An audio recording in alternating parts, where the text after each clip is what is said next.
अच्छा महमल, आपसे भी बिल्कुल इसी बात का को आगे लेके चलते हैं। डेफिनेटली इंडिया ने अटैक किया, उनको अपनी पूरी जो घर पे आवाम बैठी है हिंदुस्तान में, उनको भी सेटिस्फाई करना था कि फाइनली जी 2 हफ्ते गुजर गए हैं, बहुत बातें इधर उधर हो गई, अब हमने अटैक कर दिया। लेकिन ये तो लेने के देने पड़ गए, क्योंकि इस अटैक से हासिल क्या हुआ? मतलब उन्होंने अपने 5 तैयारे जो है वो गवाए, 2 ड्रोन्स उनके गए बेसिकली, और 3 राफेल। बिल्कुल, उसमें उनकी ये बहुत ही नामी ग्रामी उनके जो प्लेन्स हैं वो भी गए। अब इसका भी उनको हासिल वसूल चाहिए होगा, अब इसको भी सेटिस्फाई करना होगा, तो बात तो लगता है कि मजीद बढ़ेगी इसके बाद।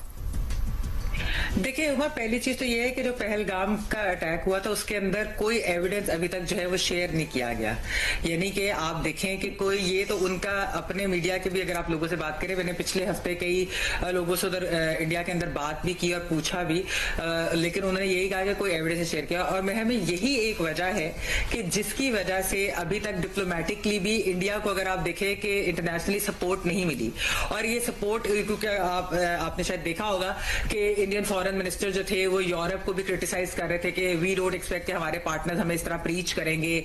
और अभी अमेरिका की भी अगर आप बात करें तो अमेरिका ने भी कोई पाकिस्तान का उस तरीके से नाम नहीं लिया था। बाकी भी अगर आप ममालिक, इवन रशिया, तो ये जो चीज है, ये चीज भारतीय मीडिया को भी बड़े इसके ऊपर जो था वो बड़े आग बगोला हो रहे थे, और भारतीय हुकूमत भी बहुत ज्यादा उनको ये चीज चुभ रही थी। लेकिन उसकी वजह कि एक तो कोई एविडेंस नहीं था, और इंडिया जो है वो एग्रेशन करने की बात कर रहा था बार बार इस तरह के। दूसरा ये कि इंडिया ने खुद आलमी दहशतगर्दी की। आप देखिए कनाडा के अंदर असैसिनेशन करना, अमेरिका के अंदर अटेम्प्ट करना, पाकिस्तान के अंदर असैसिनेशन कैरी आउट करना, और महमद यही वजह है, ये इन्हीं वजहों से उनको वो सपोर्ट नहीं मिली जो शायद वो एक्सपेक्ट भी कर रहे थे और पिछले कुछ सालों में मिलती होंगी।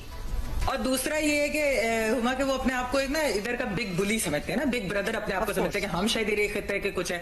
उन्होंने ये अटैक जिस तरह किए, क्योंकि देखें ये उन्होंने बहुत जो एक इस तरह का अटैक किया है कि जिसके अंदर उन्होंने मेन सिटीज को भी टारगेट किया है। और ये बहुत ज्यादा, एक तो पहली चीज एग्रेशन भी उनकी तरफ से हुआ बगैर किसी सबूत के, और जो उन्होंने किया है this is an act of war. जिस तरीके से उन्होंने ये सब कुछ किया है, तो पाकिस्तान ने अपने आप को डिफेंड किया और फौरी तौर पर डिफेंड किया। यानी कि जिस तरीके से पाकिस्तान ने कल उनके त्यारे भी मार गिराए, वैसे भी जिस तरीके से किया, तो ये इंडियन मीडिया के अंदर शाहजेब सही बात कह रहे हैं, उनकी टोन भी चेंज हुई है, उनकी गवर्नमेंट की भी टोन चेंज हुई है। हमने जंग के उसूलों का भी लिहाज रखा है कि हमने निहत्थे शहरियों को टारगेट नहीं किया, उन्होंने सिविलियंस को टारगेट किया। उन्होंने सिविलियंस को टारगेट किया।